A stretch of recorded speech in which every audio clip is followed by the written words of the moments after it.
Hey, hello.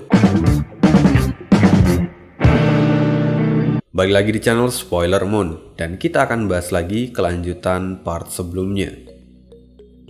Di part sebelumnya akhirnya Paman Yuan memaksa Xie Wuyue untuk turun dari tahta. Lalu di depan semua orang akhirnya Xie Wuyue hanya bisa memberikan pernyataan pengunduran dirinya. Lalu di akhir cerita, Paman Yuan mengumumkan di depan semua orang bahwa di hari berikutnya akan menjadi hari penobatan Zhou Fan untuk menjadi Master Sekte, dan setelah selesai maka resepsi pernikahan Zhou Fan dan cucu pun akan digelar. Pengumuman ini tentu membuat berbagai pihak tercengang. Mereka bahkan sampai meragukan apa yang mereka dengar itu.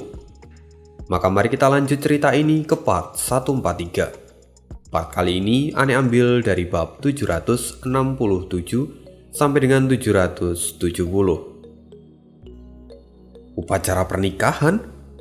Semua orang kini saling bertukar pandang dan tampak tidak percaya dengan apa yang mereka dengar.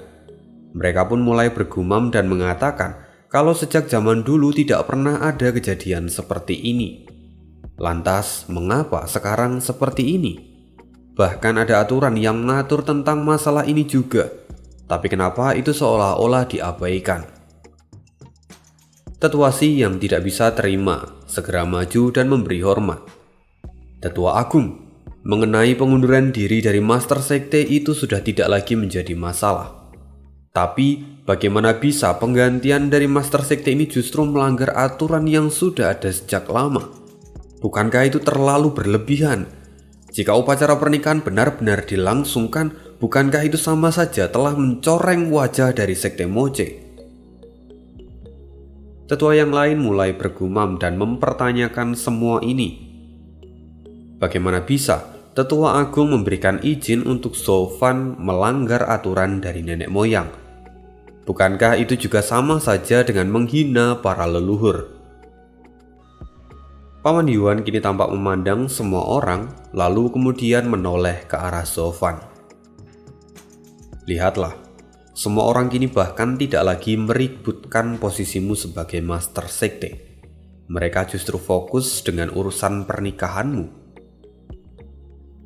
Yang Anda katakan memang benar, tapi aku baru saja naik tahta dan sekarang aku sudah melanggar aturan sekte yang telah ada selama ribuan tahun. Bahkan Tetua Bai dan yang lainnya pun tidak ada yang berani bicara untukku. Padahal mereka sangat ingin menjadikanku sebagai Master Sekte. Bukankah ini justru semakin memancing amarah dari semua orang? Kata Zhou Fan dengan bingung. Memangnya kenapa jika mereka menjadi ribut? Apa kamu tidak ingin mengadakan upacara pernikahan dengan Nona Chu? Tanya Paman Yuan dengan lembut. Zhou Fan menoleh cucu dan kemudian berkata, "Aku adalah seorang pria yang berjalan di jalan iblis. Jadi aku tahu apa yang menjadi hal yang tabu di jalan iblis. Meski aku adalah pengecualian karena aku adalah iblis elit, tapi bagaimanapun mereka pada akhirnya bisa saja terpengaruh lalu celaka karena aku. Jika mereka tidak kompeten dan mengikuti jejakku, maka mereka tidak akan selamat." Tidak, Zhou Fan. Apa kamu ingat dengan apa yang kukatakan sebelumnya? Tentu saja, hanya mereka, para pemain kelas atas yang bisa mengontrol kondisi mental dan pikiran mereka yang bisa melakukannya. Karena mereka harus siap melewati semua godaan yang ada. Jawab Zhou Fan. Paman Yuan mengangguk dan dia berkata, "Itu memang benar. Seorang yang berada di jalan iblis harus bisa mengendalikan hasrat dan keinginan di dalam hatinya. Orang tua ini selalu berpikir bahwa hampir semua orang di jalan iblis tidak akan bisa melakukannya. Mereka lebih menyukai menggunakan berbagai macam cara untuk mendapatkan apa yang mereka inginkan. Itu juga yang menjadi alasan dan terbentuknya larangan ini. Semua itu demi melindungi kultivasi mereka sendiri. Tapi sejak kamu datang, orang tua ini menyadari sesuatu, bahwa semua ahli yang berhubungan denganmu secara bertahap memiliki cara berpikir mereka sendiri, dan mereka secara bertahap mulai berubah, seolah-olah mereka mulai melangkah dan mencoba untuk merubah takdir mereka sendiri. Sampai pada akhirnya, mereka kini mulai berjalan di jalan iblis yang sesungguhnya. Bahkan sekarang, setiap orang memiliki kesempatan untuk menjadi pemain kelas atas seperti dirimu. Memiliki kesempatan untuk menjadi pemain elit. Bahkan mereka juga siap untuk mengendalikan hasrat mereka sendiri. Inilah yang disebut sebagai menanam rumput di lahan yang kosong. Secara bertahap lahan itu mulai berubah menjadi savana di masa depan. Dan orang tua ini percaya bahwa masa depan dari Sekte Moche akan menjadi semakin bagus karena kamu menjadi master sekte. Sekte Moche akan menjadi sekte iblis yang sesungguhnya. Dan Sekte Moche akan mulai berjalan di jalan yang benar. Sekte Moche tidak lagi stagnan karena aturan dari para leluhur. Karena itu, aturan lama pun akan dihapuskan untuk masa depan yang lebih cerah, kata Paman Yuan. Zofan mendengar semua ini dengan seksama, lalu dia segera membungkuk dan memberi hormat. Paman Yuan memang sungguh berpandangan jauh ke depan. Anda adalah orang yang sangat bijaksana. Mendengar itu Paman Yuan tersenyum lalu melambaikan tangannya. Orang tua ini hanya melakukan apa yang harus dilakukan. Semuanya juga demi kemajuan dan perkembangan sekte di masa depan. Selain itu, aku juga sadar bahwa setiap orang memiliki jalan yang berbeda-beda. Dan aku tidak tahu berapa banyak orang dari mereka yang bisa melewati halangan ini di masa depan. Tapi jika sebagian besar dari murid-murid itu akan mati dan termakan oleh nafsunya sendiri, maka orang tua ini akan menanggung dosa untuk selamanya. Tapi sebaliknya, jika mereka bisa lulus dan melewati semua ujian ini, maka orang tua ini akan melompat dengan sangat tinggi hingga menembus beberapa tahapan sekaligus. Kini Zofan kembali mengangguk dan berkata, "Aku benar-benar mengagumi pemikiran dari Paman Yuan.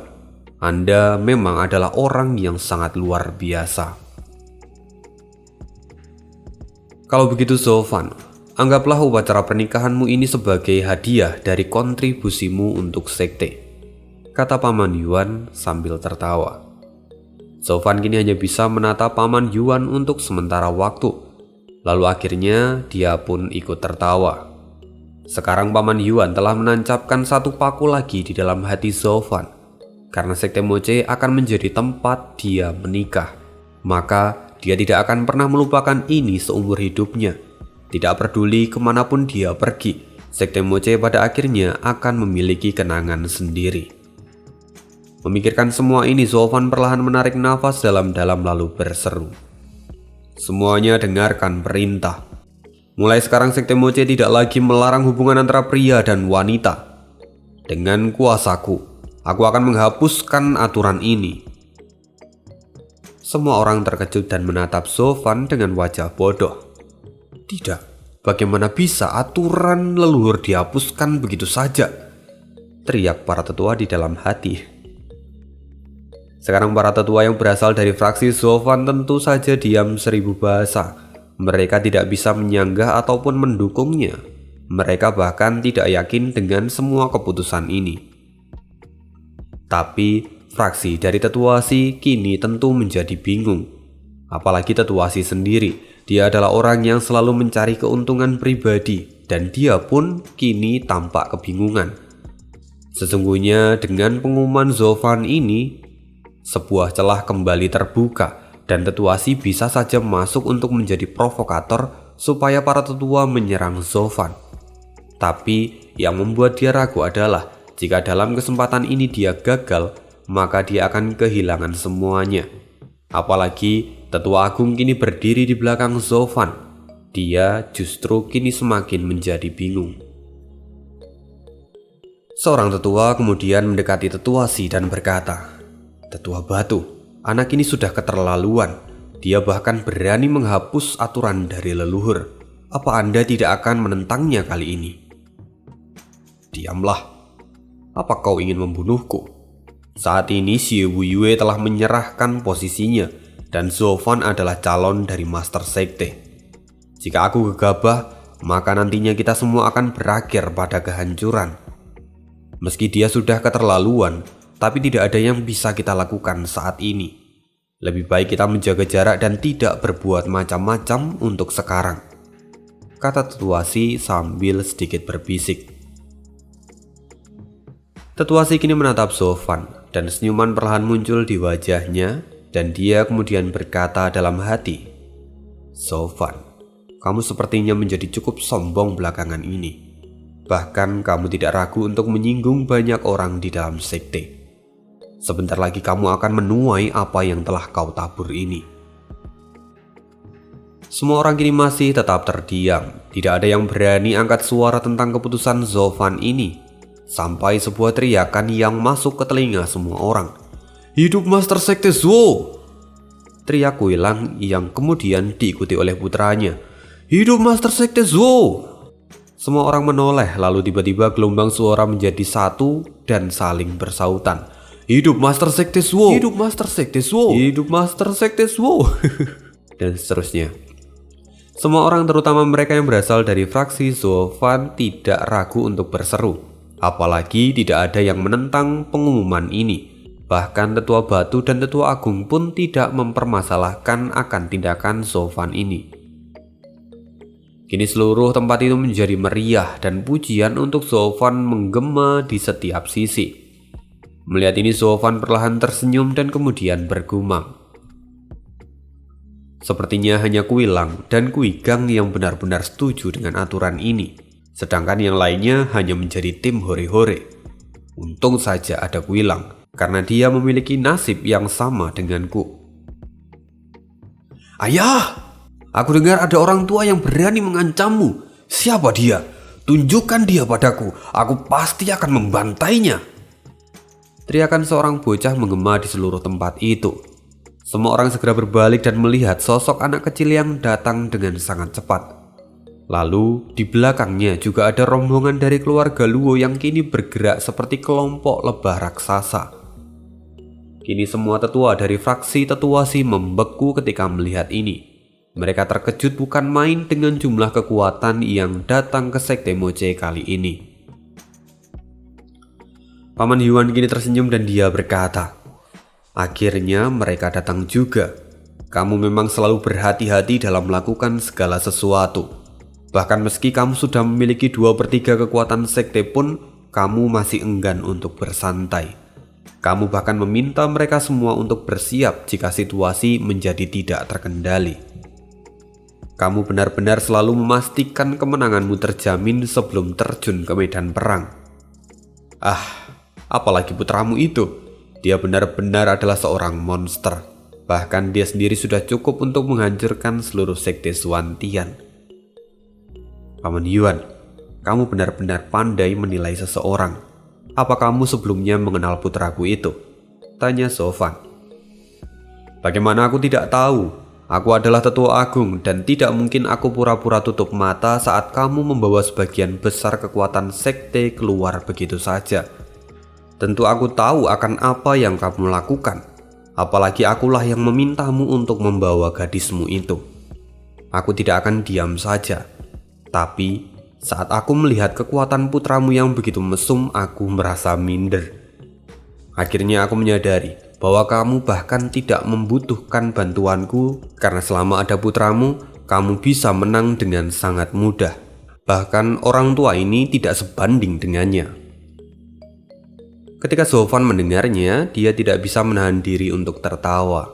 Lalu setelahnya Sofan memanggil Sange dan juga Yunhai. Sofan segera memberi penjelasan pada Sange supaya dia tidak mengamuk. Sofan kemudian menceritakan semuanya. Lalu Yunhai mendengarkannya dan merasa senang sekaligus sedih di saat yang bersamaan. Karena akhirnya Sofan akan menikah dengan cucu secara resmi. Tapi dia juga sedih karena Sofan kini memiliki jabatan yang baru. Itu artinya Sofan tidak akan bisa lagi kembali ke keluarga Luo dalam waktu dekat. Tapi baik Yunhai ataupun semua tetua dari keluarga Luo memahami keputusan Sofan.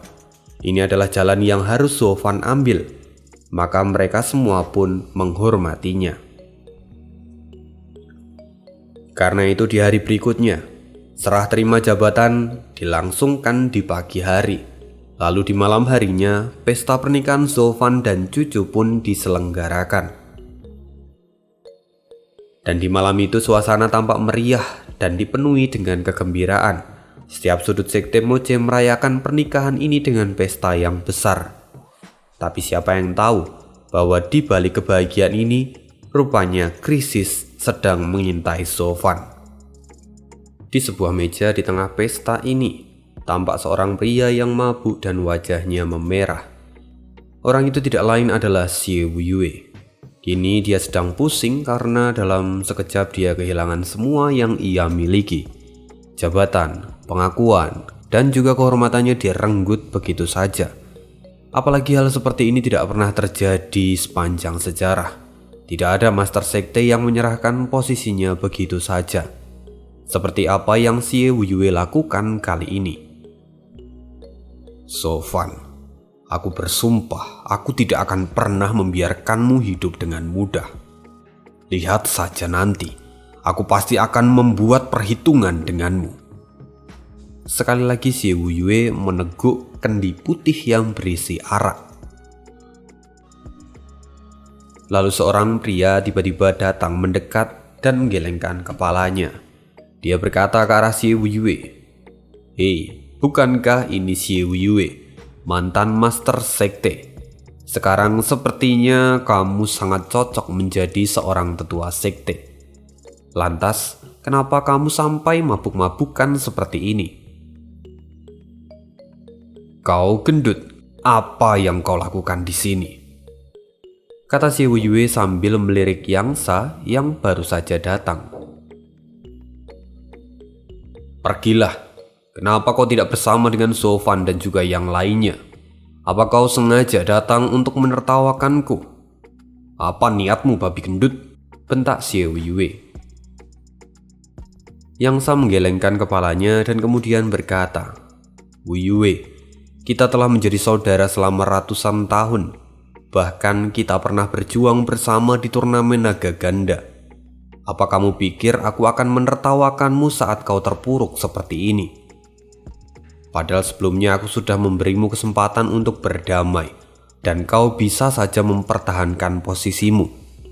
Bahkan saat itu Zolfan pun dengan rendah hati memberimu kesempatan. Tapi kau tidak bisa menahan amarahmu. Kau terlalu sombong dengan semua yang kau punyai. Pada akhirnya kau jatuh, dan itu semua karena salahmu sendiri. Sekarang kau harus merenungkan semuanya. Mungkin ini malah yang terbaik untukmu." "Diam, aku tidak butuh kau ikut campur dalam urusanku," bentak Xie Wuyue. Dia kini kembali meneguk arak dan matanya tampak ganas. "Semua ini adalah salah Zolfan dan semua orang dari kamar budak. Aku yang membawa dia ke dalam sekte ini.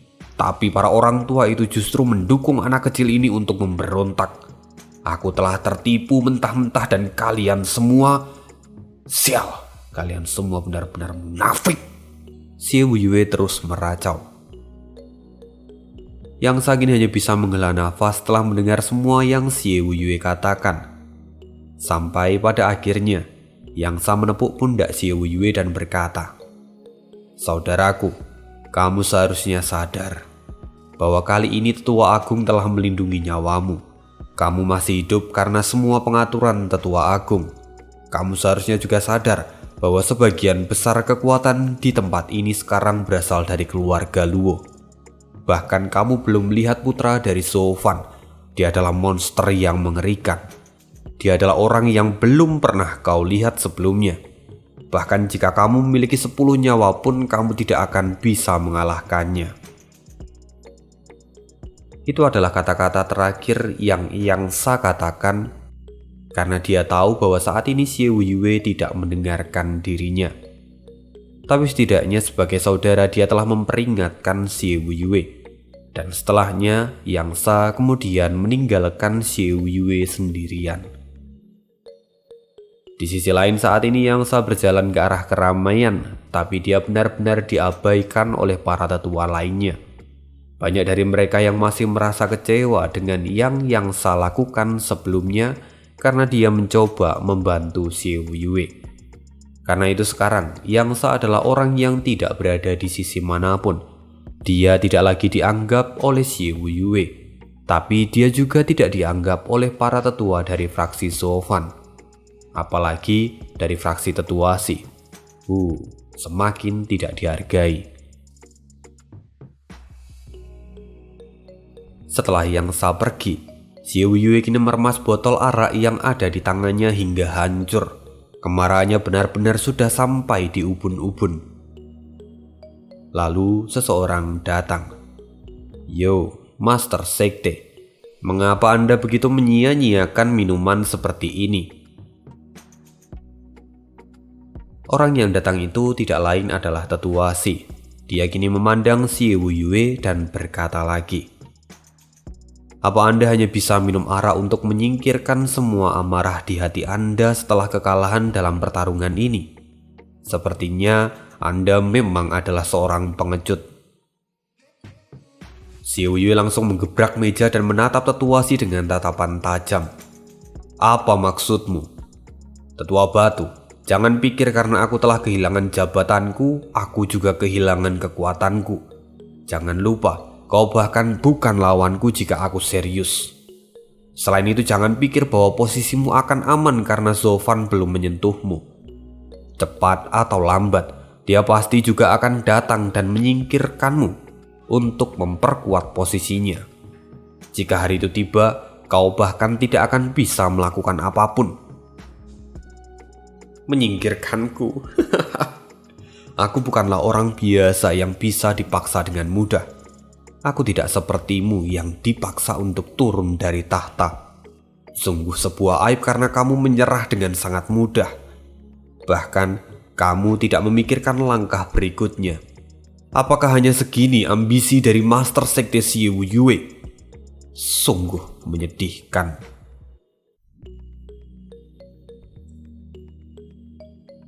Xie Wuye menggertakkan giginya dan tangannya mengepal dengan erat. "Jaga bicaramu. Kau sudah melewati batas, tetua batu. Jadi jangan salahkan aku jika aku bertindak kasar." "Kenapa? Apa kau mau berkelahi denganku?" "Padahal aku sudah tidak melihatmu sejak turun dari tahta. Kupikir kamu membuat banyak persiapan, tapi rupanya kau hanya terpuruk dan mabuk-mabukan. Sungguh menyedihkan." "Hei tetua batu, jaga bicaramu. Xie Wuye, dengarkan aku. Sekarang lebih dari setengah tetua sekte adalah musuhmu. Pada akhirnya kau hanya bisa bergantung kepada aku. Jika kau memang ingin mengembalikan keadaan, maka aku adalah harapan terakhirmu.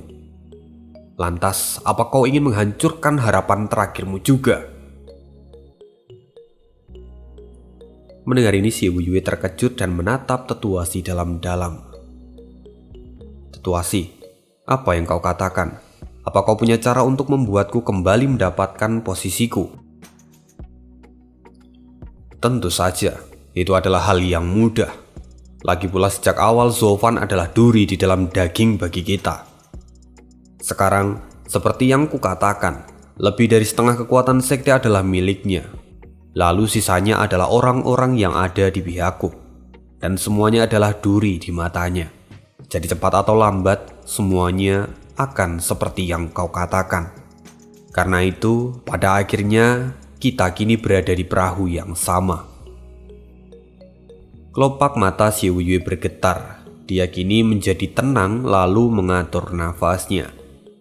"Meski kita ada di kapal yang sama, tapi apa gunanya kita bekerja sama? Aku telah kehilangan kuasaku dan kekuatanmu pun tidak sebanding dengan kekuatan Zofan dan juga keluarganya. Anak ini tidaklah sederhana.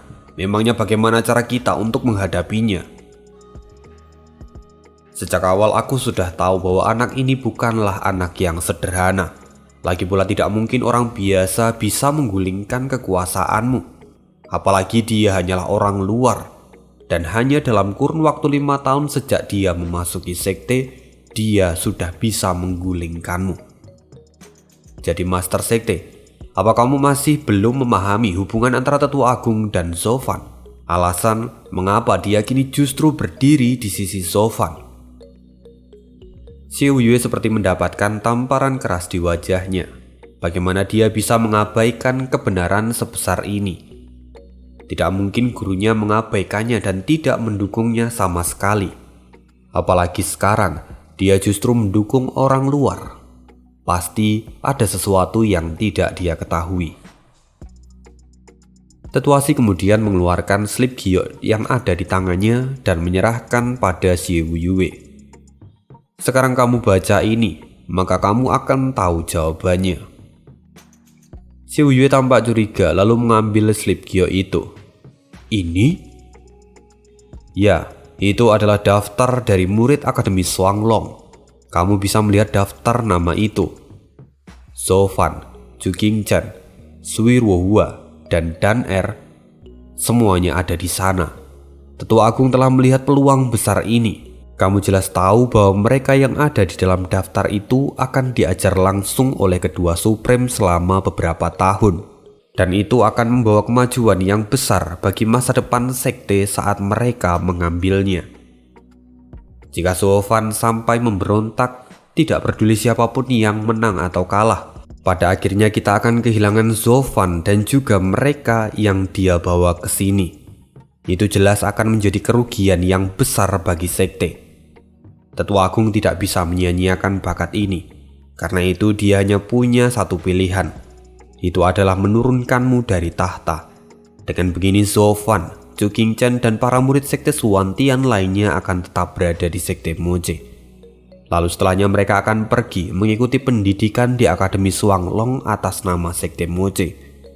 Dan dengan begini sekte Moje sama saja akan mendapatkan masa depan dari sekte Xuantian. Bahkan jika aku ada di posisi Tetua Agung pun, aku pasti akan melakukan tindakan yang sama. Karena saat ini kita sedang membicarakan masa depan dari sekte Moje. 100 atau 200 tahun yang akan datang, sekte Moje akan menjadi semakin berkembang. Tetua Agung adalah ahli yang sejati. Dia adalah orang yang tidak mementingkan dirinya sendiri. Dia hanya memikirkan masa depan dari sekte. Sungguh itu membuatku merasa kagum padanya. Xie Yue kini tampak memikirkan semua itu dan hatinya pun mulai terasa panas. Jadi, sejak awal posisi Zovan jauh lebih tinggi dariku di dalam hati Tetua Agung. Bukan hanya karena keluarga Luo yang kuat, tapi karena semua alasan ini. Xie Yue, kamu seharusnya tahu bahwa Tetua Agung adalah sosok yang besar. Dia kuat dan melegenda. Di masa lalu, kita pernah bertarung melawan 4 naga Xuantian. Meski pada akhirnya kita kehilangan 10 orang tetua dan dipaksa mundur, tapi Tetua Agung sendiri mampu membunuh 5 tetua dari sekte Xuantian di depan mata keempat orang itu. Jadi meski kita kalah pada saat itu, tapi itu juga menjadi pukulan besar bagi sekte Xuantian. Dan mereka tidak lagi berani memprovokasi kita setelahnya. Tetua Agung adalah orang yang memiliki pemikiran tertinggi. Setiap dia melakukan segala sesuatu, dia sudah memikirkannya dengan matang. Dan apa yang menjadi tujuannya hanyalah masa depan dari sekte. Mendengar itu hati Wu Yue bergetar. Akhirnya mata si Wu Yue kini terbuka. Dan dia pun berkata, "Tetua Xi, dari mana kamu mendapatkan daftar nama ini?" Tetua Xi kemudian berkata, "Belum lama ini ada orang dari sekte Xuanglong yang datang untuk memberikannya pada Tetua Agung. Semua ditujukan pada master sekte, tapi Tetua Agung menyembunyikannya darimu. Mungkin dia memikirkan temperamenmu, dan dia tidak ingin kamu menjadi terlalu bersemangat," kata Tetua Xi sambil sedikit tertawa. Xie Yue mengabaikan ejekan itu lalu dia berkata dengan dingin, "Lalu dari mana kamu mendapatkan semua daftar nama ini? Apa kamu memiliki komunikasi dengan master sekte dari sekte lainnya?" "Jika memang benar, memangnya kenapa? Apa kamu ingin menangkapku sekarang?" kata Tetua Xi sambil tertawa. Wu Yue menggelengkan kepalanya dan kemudian berkata, "Tidak, Sekarang aku tahu di mana posisiku dan bagaimana caramu untuk membantuku mendapatkan posisi Master Sekte lagi. Karena itu aku akan bekerja sama denganmu kali ini." Senyuman kini terlihat jelas di wajah Xie Yue. Dan di sisi lain, malam ini adalah salah satu momen yang tidak pernah terlupakan bagi Sofan. Setelah selesai mengikuti pesta, Sofan kemudian membawa cucu untuk pergi ke kamarnya. Dia masih mengenakan pakaian pengantin dari ujung kepala sampai sepatunya semua berwarna merah dan tampak meriah. Senyuman pun terlihat jelas di wajah Sofan. Dia kini menoleh ke arah tempat tidur dan di sana ada cucu yang sudah duduk di salah satu sisinya.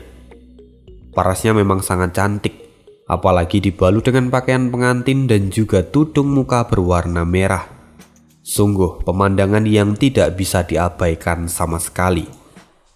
Sofan kini perlahan melangkah dan mendekati cucu. Senyumannya pun tampak jelas di wajahnya. Lalu dengan tangannya yang kasar, Sofan perlahan melepaskan penutup wajah cucu.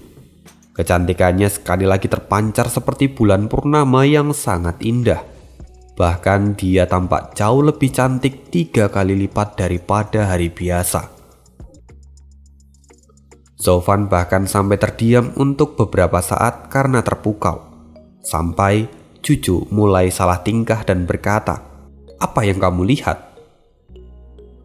Sofan kembali dari lamunannya dan berkata, "Aku hanya mengagumi kecantikan istriku yang tiada taranya. Setelah sekian lama aku seolah baru sadar bahwa kecantikan istriku tidak ada bandingannya di seluruh langit dan bumi. Seolah aku adalah pahlawan di kehidupan sebelumnya dan aku mendapatkan hadiah setelah direinkarnasikan. Aku mendapatkan wanita secantik dirimu." Omong kosong. Memangnya dunia mana yang akan diselamatkan oleh iblis sepertimu? Bahkan dunia itu tidak hancur saja, itu sudah merupakan sebuah anugerah, kata cucu sambil mengejek Sofan. Tapi senyuman tergambar jelas di wajahnya, dan itu sungguh sangat manis. Mendengar itu Sofan pun tertawa. "Kamu memang benar. Tidak mungkin orang sepertiku menyelamatkan dunia. Mungkin di kehidupan sebelumnya aku telah menghancurkan dunia yang kutinggali. Lalu karena itu para dewa mengirimku istri yang begitu cantik, sehingga itu akan mengikatku pada dunia ini. Pada akhirnya aku tidak akan tega untuk mengacaukan dunia lagi setelah mendapatkanmu." Benar sekali. Sepertinya bahkan para dewa pun takut padaku, sampai-sampai mereka menyiapkan rencana sebesar ini untukku, kata Sofan sambil tertawa. "Hah? Jadi menurutmu aku hanyalah alat dari para dewa untuk menggodamu dan juga mengikatmu?" kata cucu dengan sedikit kesal. "Bukankah itu sudah jelas? Jadi apa sekarang kamu tidak mau merayu suamimu ini dan menjalankan tugasmu?" kata Sofan sambil tersenyum. Tapi cucu kini tampak pura-pura kesal lalu membuang muka. Meski pada akhirnya dia tidak bisa menyembunyikan wajahnya yang merah merona. Sofan tertawa melihat itu lalu dia berkata, "Baiklah, jika kamu tidak mau merayu suamimu ini, maka biarkan suamimu ini memimpin perang malam ini." Sofan segera mendorong cucu ke tempat tidur dan menjentikkan jarinya. Lalu segera semua lilin padam dan seluruh ruangan menjadi gelap gulita. "Hei, beraninya kamu!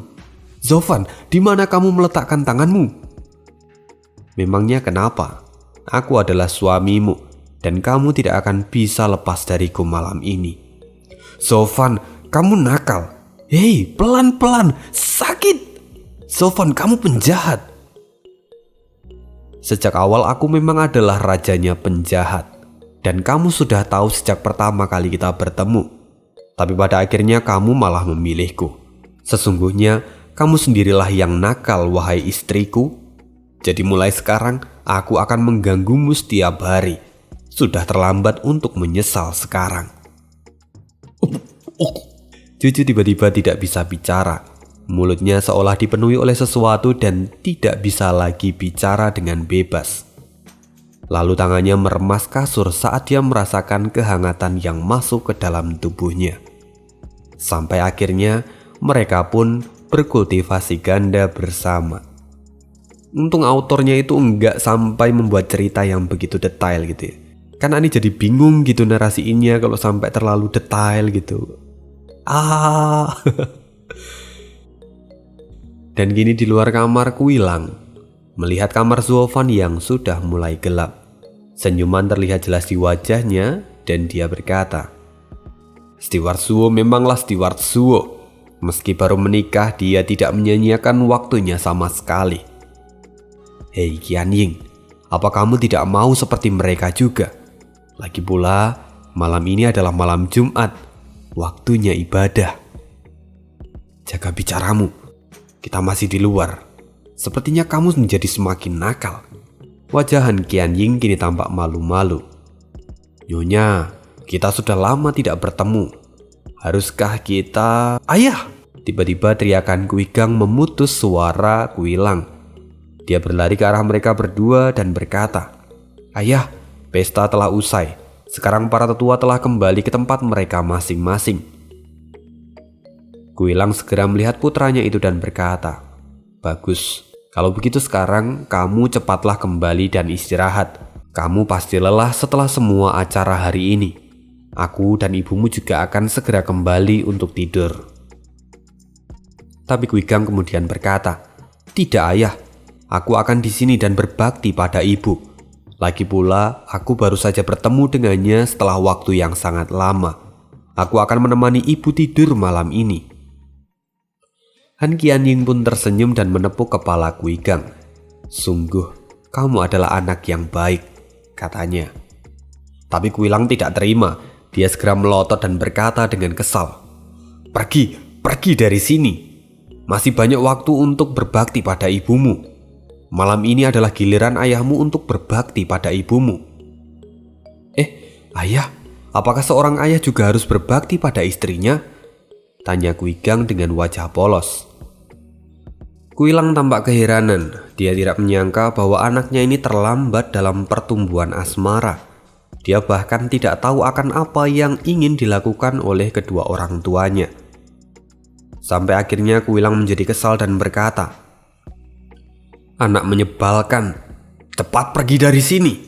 Tidak perlu banyak bicara lagi, atau aku akan menghukummu." Kuigang terkejut lalu menggaruk kepalanya. "Baiklah ayah, maka aku tidak akan mengganggu lagi. Ibu, besok aku pasti akan datang dan berbakti pada ibu lalu menemani ibu sepanjang hari," kata Kuigang yang kemudian pergi meninggalkan tempat itu dengan wajah kebingungan.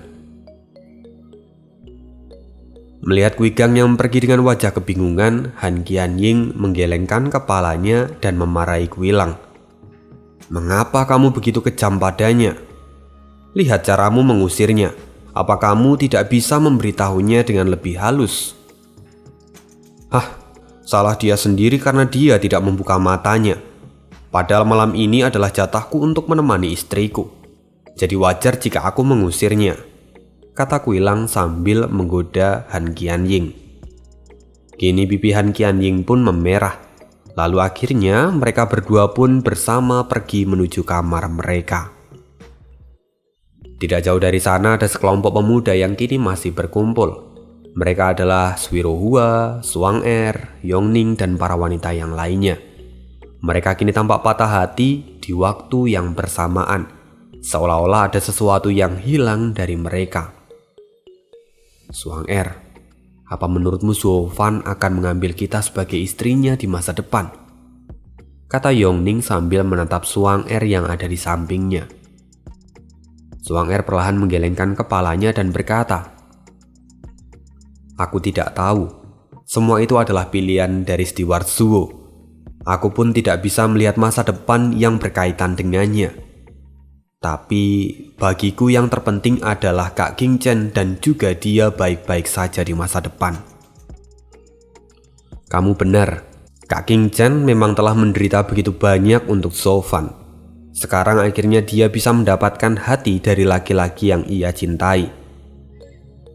Aku tahu, Mungkin kita bisa meniru apa yang Kak King-chan lakukan, kata Yongning. Putri, kamu tidak bisa seperti itu. Jika kamu melakukannya, Kak Zuofan pasti akan mengabaikanmu, kata Yunhai yang kini juga ada di sana. Yunhai, apa maksud dari perkataanmu itu? Jangan bicara omong kosong, aku benar-benar tulus padanya. Sejak awal saya pun sudah tahu tanpa Anda harus mengatakannya, karena ketulusan Anda tidak ada bedanya dengan perasaan dari kakakku. Tapi sayangnya kalian terlalu posesif pada Kak Zuo. Kalian tidak bisa menyamai Kak King-chan. Kak King-chan telah merelakan keinginannya untuk bersama dengan Kak Zuofan, dan dia melakukan semuanya demi Kak Zuofan. Mungkin itulah alasan kenapa pada akhirnya Kak Zuofan menerima Kak King-chan di dalam hatinya, kata Yunhai. Kini para gadis mendengarkan Yunhai dengan seksama lalu menundukkan kepalanya dan mereka merasa sedih. Mereka memang masihlah egois dan tidak bisa dibandingkan dengan King-chan. Karena itu pada akhirnya mereka hanya bisa merenungkan diri mereka sendiri. Sedangkan Yunhai kini wajahnya tampak masam. Sayang sekali, aku bahkan tidak tahu bagaimana nasib cintaku setelah ini. Lalu waktu pun berlalu dan pagi pun datang. Sinar matahari menerobos dan memasuki kamar pengantin. Perlahan Zuofan membuka matanya dan meraba-raba yang ada di sebelahnya.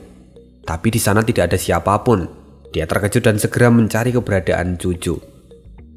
Lalu saat dia melihat cucu yang duduk dan merias wajahnya, hatinya pun segera merasa tenang. Ketika menyadari Zuofan bangun, cucu pun tertawa sedikit dan mengejeknya. Stiwarsu adalah orang yang sangat berhati-hati, tapi kali ini tidur seperti babi. Apa kamu tidak takut kalau ada yang menyerangmu tiba-tiba? Hei, siapa yang membuatku tidur begitu pulas semalam? Kata Zuofan sambil menggoda cucu. Kini Zuofan kembali merebahkan badannya dan berkata, King-chan, semalam aku tidur sambil memelukmu sepanjang malam. Sungguh itu membuatku teringat akan suasana di gubuk Menara Huayu. Semuanya begitu tenang, seolah-olah aku ingin melupakan semuanya yang ada di dunia ini. Cucu tersenyum dan berkata, kenapa kamu menjadi begitu senja kali ini? Kali ini aku sudah menjadi istrimu dan kita bisa menghabiskan waktu seperti ini setiap malam. Kamu benar. Tapi mungkin karena saat ini hatiku jauh lebih tenang saat kamu berada di sisiku. Aku benar-benar bisa menikmati hidupku denganmu kali ini. Setelah itu, Zuofan bangun dan mengenakan pakaiannya. Dia kemudian berjalan ke arah cucu. Dia memeluknya dari belakang. King-chan, sejak bersamamu di kota Huayu, aku selalu merindukanmu. Meski di saat itu aku juga takut di saat yang bersamaan. Karena jika aku bersamamu maka aku seolah kehilangan minat untuk menaklukkan dunia. Karena itu sebelumnya aku menolakmu. Tapi pada akhirnya aku kembali terikat olehmu. Aku hanya ingin menghabiskan waktuku sekarang bersama denganmu. Terus seperti ini. Zuofan kemudian membenamkan kepalanya ke rambut cucu. Cucu tersenyum manis, lalu kemudian mengelus kepala Zuofan dan berkata, kamu seharusnya tahu bahwa aku tidak pernah ingin mengekangmu. Kamu harus mencapai tujuan yang kamu inginkan. Itu benar, tapi semua keinginanku sudah tidak penting lagi. Aku hanya ingin menua bersamamu dan aku tidak ingin memikirkan hal lainnya lagi, kata Zuofan. Sepertinya Paman Yuan memang benar. Pada akhirnya aku jatuh ke dalam hasratku, dan kamu adalah penyebabnya. Karena itu kamu harus bertanggung jawab dengan seluruh hidupmu. Kamu harus menghabiskan setiap waktumu bersama denganku, kata Zuofan sambil memeluk cucu dengan erat. Jantung cucu pun berdebar dan dia tidak bisa menahan senyuman di wajahnya. Tapi kemudian Cucu memarahi Sofan. Bagaimana bisa kamu bertingkah seperti anak kecil? Aku benar-benar tidak ingin kamu seperti ini. Ya, mulai sekarang aku adalah anak kecil. Anak kecil yang akan terus menempel padamu sepanjang hidupmu.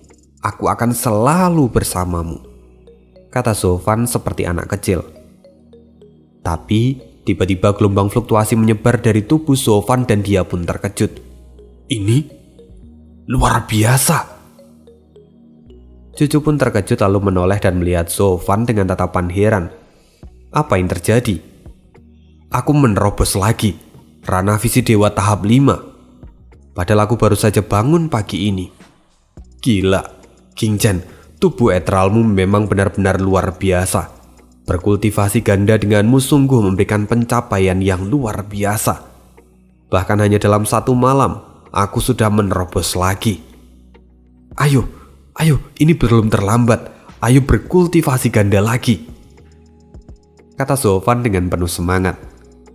Pipi Cucu segera memerah dan dia segera mencitak kepala Sofan dengan keras. Lalu dia memarahinya.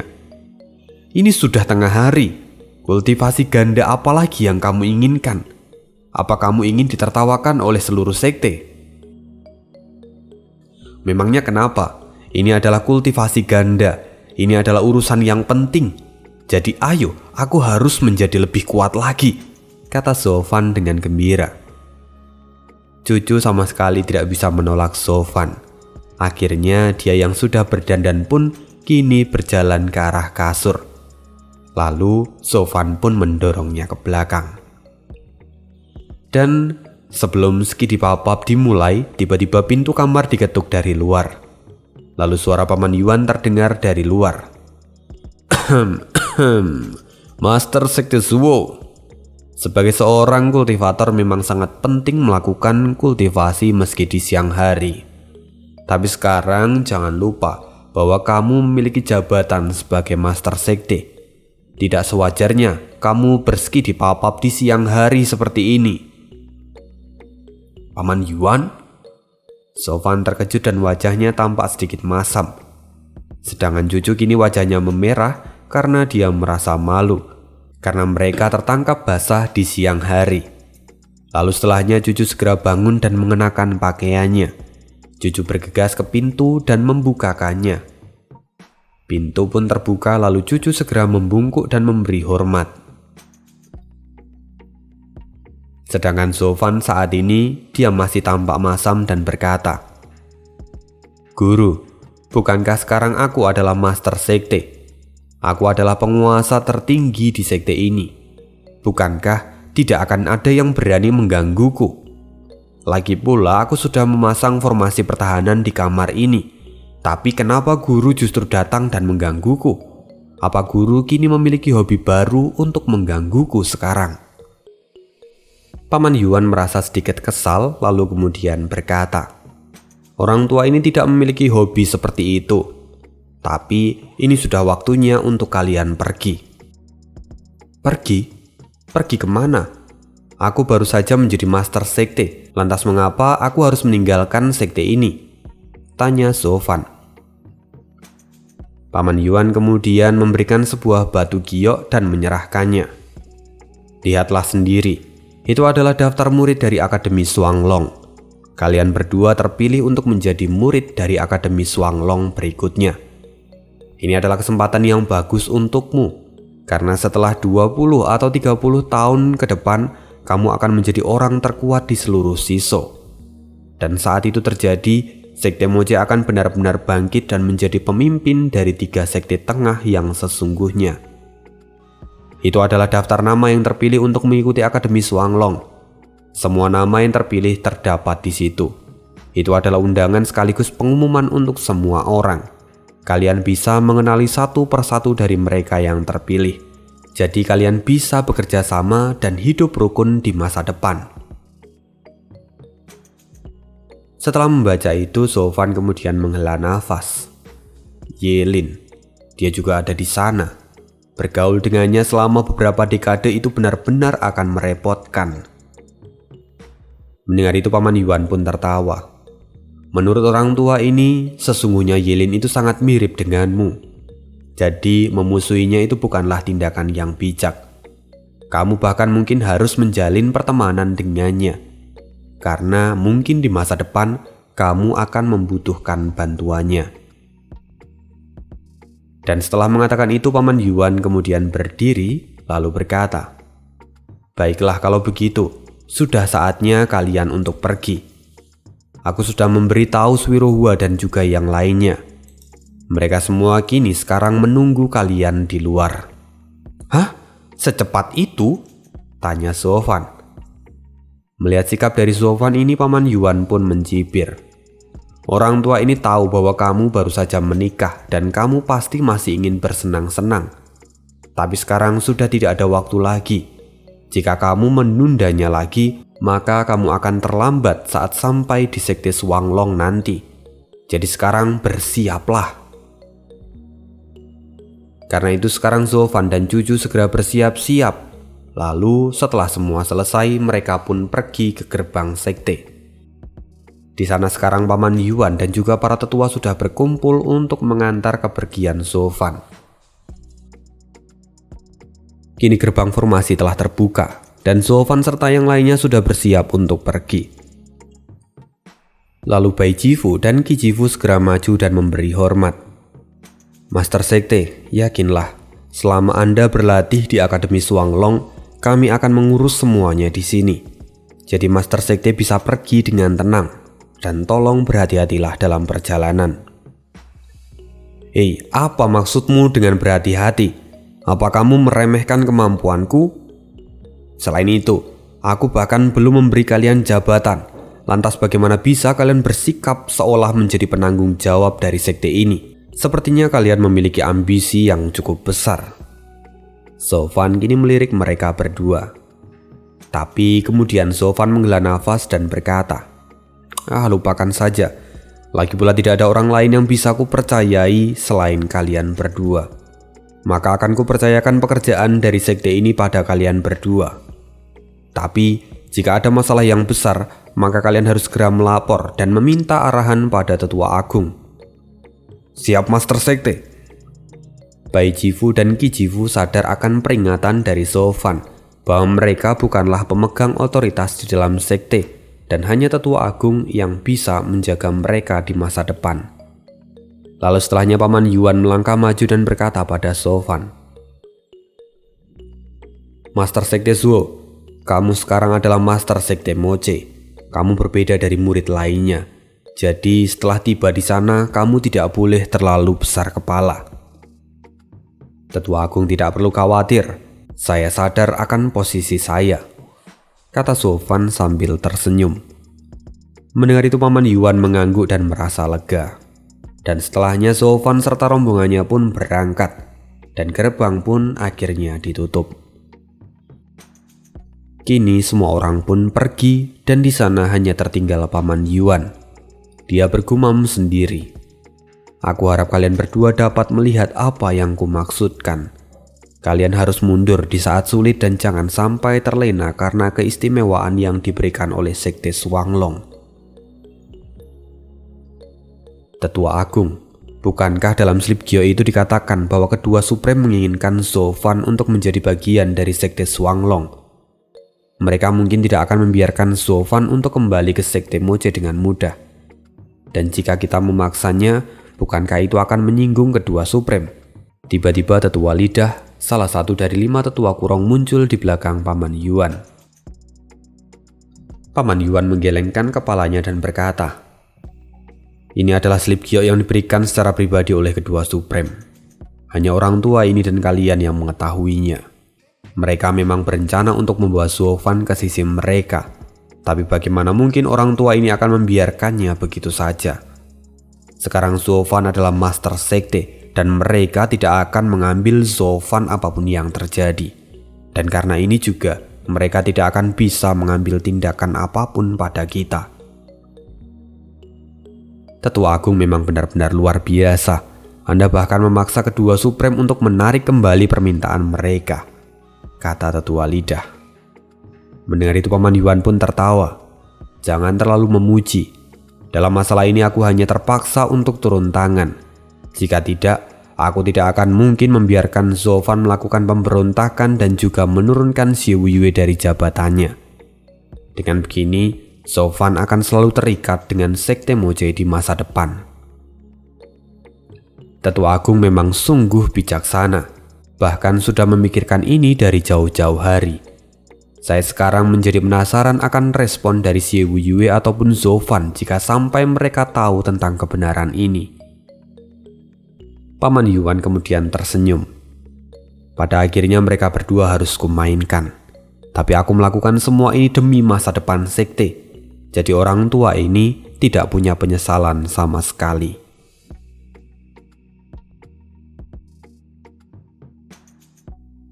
Lalu di sisi lain, Xie Wuiyue kini duduk di sebuah ruangan dan dia berkata, "Kelinci sudah keluar dari sarang. Kirim pesan dan kita akan memulai rencana." Tetua Si kini tampak tersenyum. "Master Sekte, ambisimu sungguh luar biasa. Bahkan kau tidak ragu untuk mengorbankan gurumu sendiri." "Aku tidak peduli. Lagi pula merekalah yang memaksaku untuk bertindak sejauh ini. Aku akan mengambil apa yang menjadi milikku dan akan kusingkirkan siapapun yang menghalangi jalanku," kata Xie Wuiyue dengan mata penuh dendam. Dan sekian dulu spoileran kali ini. Sorry banget kalau banyak yang belepotan di part kali ini.